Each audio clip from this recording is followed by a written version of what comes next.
नमस्कार। जनता कर्फ्यू और लॉकडाउन के पश्चात श्री काशी विश्वनाथ मंदिर के निर्माण का कार्य स्थगित कर दिया गया था, लेकिन विगत कुछ दिनों में इस निर्माण कार्य को पुनः आरंभ कराया गया है। तो आइए जानते हैं निर्माण कार्य की क्या प्रगति है अब तक की। इसके लिए आज हमने अपने कार्यक्रम में आमंत्रित किया है श्री काशी विश्वनाथ मंदिर के मुख्य कार्यपालक अधिकारी विशाल सिंह जी को। विशाल जी, स्वागत है आपका हमारे कार्यक्रम में। विशाल जी, अब तक की क्या प्रगति रही है विश्वनाथ मंदिर निर्माण कार्य में, क्योंकि काफ़ी दिनों से कार्य स्थगित हो गया था तो बहुत डिले भी हो रहा है इस कार्य में। जी, ये समयबद्ध प्रोजेक्ट है जैसा हम सभी जानते हैं, और हमें निर्माण पूरा करने के लिए एक निश्चित अवधि तय की गई थी, किंतु 22 मार्च को ये कोरोना पैंडेमिक की वजह से जब लॉकडाउन हुआ तो उस कार्य को भी बंद करने का निर्देश हुआ था और लगभग 1.5 महीने ये कार्य बंद रहा। लॉकडाउन 2 के बाद ये निर्णय हुआ कि हम लोग इस कार्य को शुरू कर सकते हैं। कुछ उस समय तक हम लोगों ने भी व्यवस्थाएं कर ली थी, मुख्यतः ये कि इस पूरे साइट को आइसोलेट करना पॉसिबल हो गया था और चारों तरफ से बैरिकेटिंग करके साइट के अंदर का एग्जिट और एंट्री का पॉइंट जो था उसको मॉनिटर किया जा सकता था, और वो हम लोगों ने कर लिया। उसके बाद पूरी साइट को सैनिटाइज़ किया गया और इसके साथ ही जो हमारे पास मजदूर हैं और जो हमारे पास टेक्निकल हैंड है, टेक्निकल स्टाफ है, इन सभी लोगों को उसी स्थान पे रखा गया था। ये लोग पूरे लॉकडाउन के पीरियड में भी वहाँ से कहीं बाहर नहीं गए थे और उनकी जो स्वास्थ्य का परीक्षण लगातार हम लोग कर रहे थे, ध्यान दे रहे थे। तो ये लगा कि हम लोग अभी सेफ़ हैं और सोशल डिस्टेंसिंग है, सैनिटाइजेशन है, मास्क है, थर्मल चेकअप है, ये सारी व्यवस्थाएं होने के बाद हम लोगों ने ये अनुरोध किया कि हमें कार्य प्रारंभ करने दिया जाए जिला प्रशासन से। और हम लोगों ने फिर लॉकडाउन 2 के समय से फिर धीरे धीरे इकट्ठा करके रिसोर्सेज को काम शुरू किया है और इस समय लगभग 7 बिल्डिंग्स पर कार्य लगातार चल रहा है। कोशिश है कि हम लोग वर्षा ऋतु के आने से पहले कम से कम नींव का कार्य पूरा कर लें, ताकि उसकी वजह से कार्य पुनः बाधित ना हो। जी विशाल जी, आपने सैनिटाइजेशन की बात की अभी, तो कार्यस्थल जो है उसको किस तरह से सैनिटाइज किया जा रहा है और मजदूर जो अभी कार्यरत हैं उनको कैसे सोशल डिस्टेंसिंग का पालन करा के कार्य कराया जा रहा है और सैनिटाइज किया जा रहा है उनको? हमने पहले तो जो हमारे मजदूर हैं उन सभी की एक सुबह डेली मॉर्निंग में एक ब्रीफिंग होती है, उसमें वो सोशल डिस्टेंसिंग के हिसाब से ही उनको खड़ा करके बताया जाता है कि आज के दिन जो कार्य होने हैं उसमें कैसे उनको एक दूसरे से मिनिमम 2 मीटर की दूरी बना के रखना है और कैसे सामंजस्य स्थापित करना है। और उनके थर्मल चेकअप्स किए जाते हैं डेली मॉर्निंग में। उनकी तबीयत का हम लोग पूरी तरह ख्याल रखते हैं। जो हमारे कॉन्ट्रैक्टर हैं उनको इस बारे में निर्देश ऑलरेडी दिया गया है कि जो भी राज्य सरकार अथवा केंद्र सरकार के द्वारा समय समय पर जो गाइडलाइंस जारी की गई हैं उनका अनुपालन कराना सुनिश्चित करेंगे और इसके लिए अतिरिक्त खर्च होता भी है तो वो करेंगे। एक तो मजदूरों की बात है और दूसरा जो साइट जिस सरफेस पे काम होनी है, जैसे हमारा जो मटेरियल है, छड़ है, ये चीज़ें हैं, इनको प्रयोग के पूर्व या छूने से पूर्व इनको हाइपोक्लोराइड से बाकायदा सैनिटाइज कराया जाता है और एक बार वो काम शुरू होने के समय करते हैं सुबह, और उसके बाद जब भी काम चेंज हो रहा होता है, शिफ्ट चेंज हो रही होती है, तो पुनः उसको सैनिटाइज किया जाता है। और जो हमारी शिफ्ट के दूसरे शिफ्ट के जो मजदूर हैं जब वो अंदर आ रहे होते हैं तो पुनः उनका थर्मल चेकअप करने से लेकर के और उनको फिर सोशल डिस्टेंसिंग और मास्क और ग्लव्स आदि उपलब्ध कराए जाते हैं। तो ईश्वर की कृपा से अभी तक ऐसी कोई अनटूवर्ड इंसिडेंट नहीं हुआ है। और चूंकि हमारी साइट कन्फाइंड है, मटेरियल आने के समय उसको सैनिटाइज करते हैं। जैसे जो भी मटेरियल बाहर से आना है, पत्थर आ रहा है या कोई भी सामान बाहर से आता है, उसको बाकायदा सैनिटाइज करने के बाद ही हम लोग नीचे उतारते हैं और सभी सावधानियों के साथ हम लोग लगातार कार्य कर रहे हैं। जी विशाल जी, एक बात आपसे जानना चाहेंगे कि क्या सुरक्षा स्थल पे कोई चिकित्सा टीम भी वहीं पे रहती है मजदूरों को अचानक से अगर कोई प्रॉब्लम हो जाए तो? जी, हमारे पास आकस्मिक सहायता की पूरी उपलब्धता रहती है। हमारे पास काशी विश्वनाथ मंदिर न्यास का अपना ALS एम्बुलेंस है।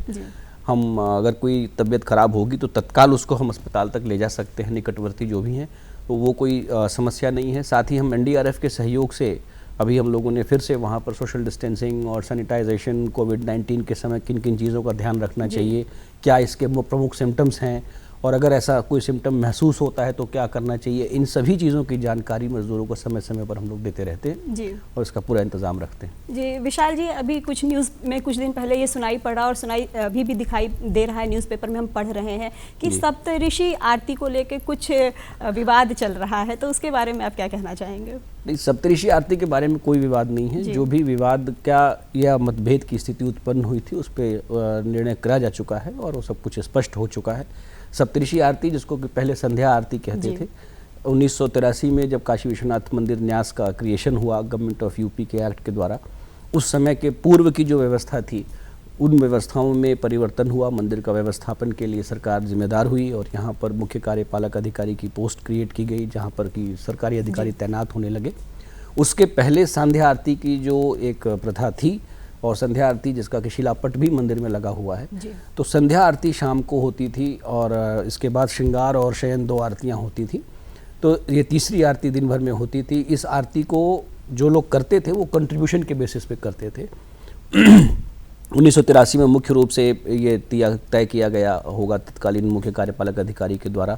कि जो हमारी 5 स्टेट्स हैं, ग्वालियर है, सिंधिया स्टेट है और इस तरह के 5 स्टेट्स हैं जहाँ से कि एक एक डलिया में फूल माला जो बाबा के श्रृंगार के लिए इसकी ज़रूरत होती है और मिठाई प्रसाद आदि और कपूर और चढ़ाने के लिए उनको पूजा की जो सामग्री है, उनकी डलिया हर स्टेट से एक एक डलिया उनके प्रतिनिधि लेकर के आते थे। तो 5 लोग तो इस तरीके से आते थे और एक शनि मंदिर जूना अखाड़ा की तरफ से एक प्रतिनिधि होते थे, उनकी तरफ से एक डलिया और प्रसाद आता था और एक डलिया जो है वो मंदिर प्रबंधन के द्वारा उपलब्ध कराई जानी होती थी। वो मंदिर प्रबंधन के पूर्व समय में वो महंत के फैमिली के कोई होंगे जो लोग करते रहे होंगे महंत जी के, लेकिन 1983 में ये निर्णय हुआ कि मंदिर व्यवस्थापन चूँकि परिवर्तित हो चुका है तो इसको मंदिर व्यवस्थापन की तरफ से ही उपलब्ध कराना चाहिए। समय समय पर इस विषय में कई और परिवर्तन होते रहे, लोग बढ़ते गए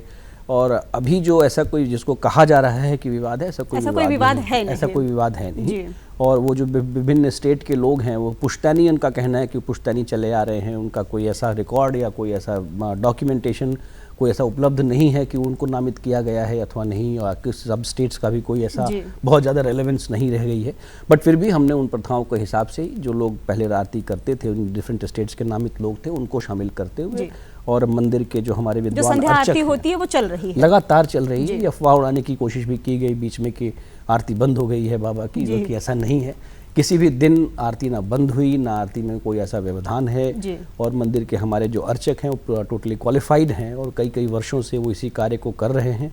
और उनकी विद्वता में कोई कमी नहीं है। बहुत सारे ऐसे हैं जिन्होंने परास्नातक किया हुआ है, PhD किए हुए लोग हैं और वो लगातार आरती को करा रहे हैं और किसी आरती में कोई गैप तो बिना विघ्न के बाबा की जो दर्शन आरती पूजा अर्चना है वो चल रही है। बिल्कुल लगातार बाबा की आरती लगातार चल रही है और अब तो हम लोग उसका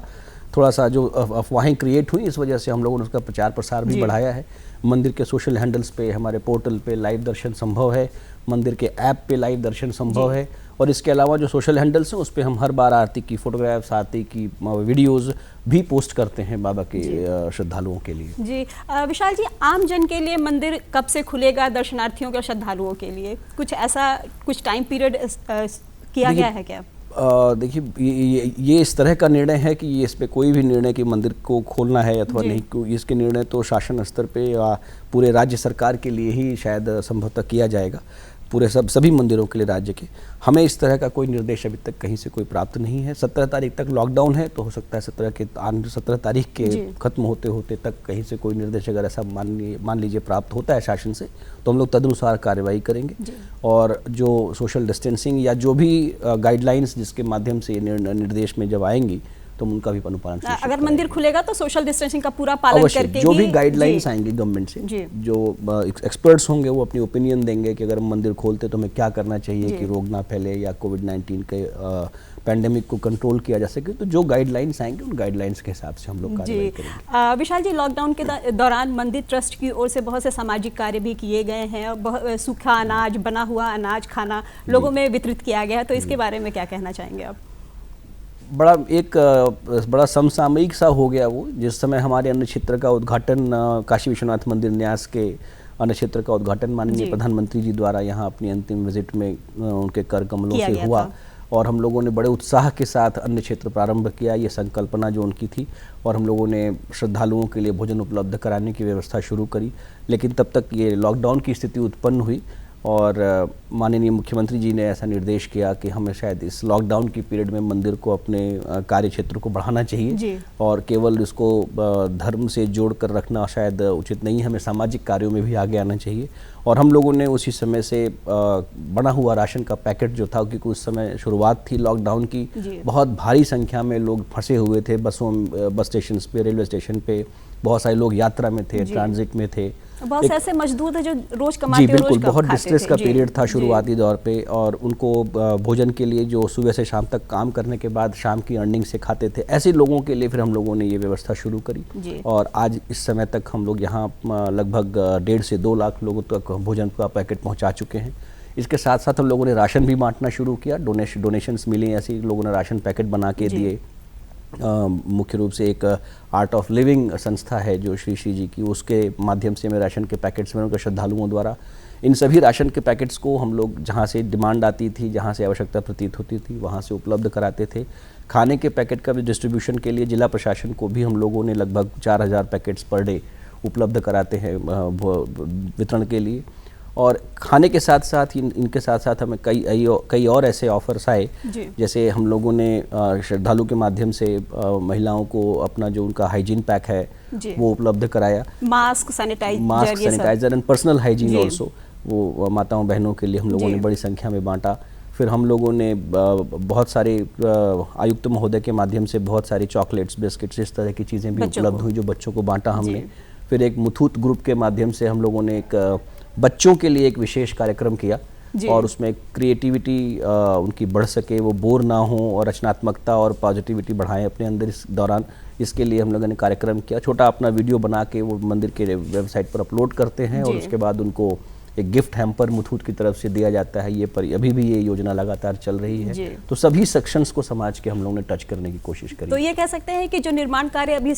आरंभ किया गया उसमें मजदूरों की सुरक्षा का पूरा ख्याल रखा जा रहा है, सोशल डिस्टेंसिंग का भी पालन कराया जा रहा है, पूरी तरह से उनको सैनिटाइज किया जा रहा है।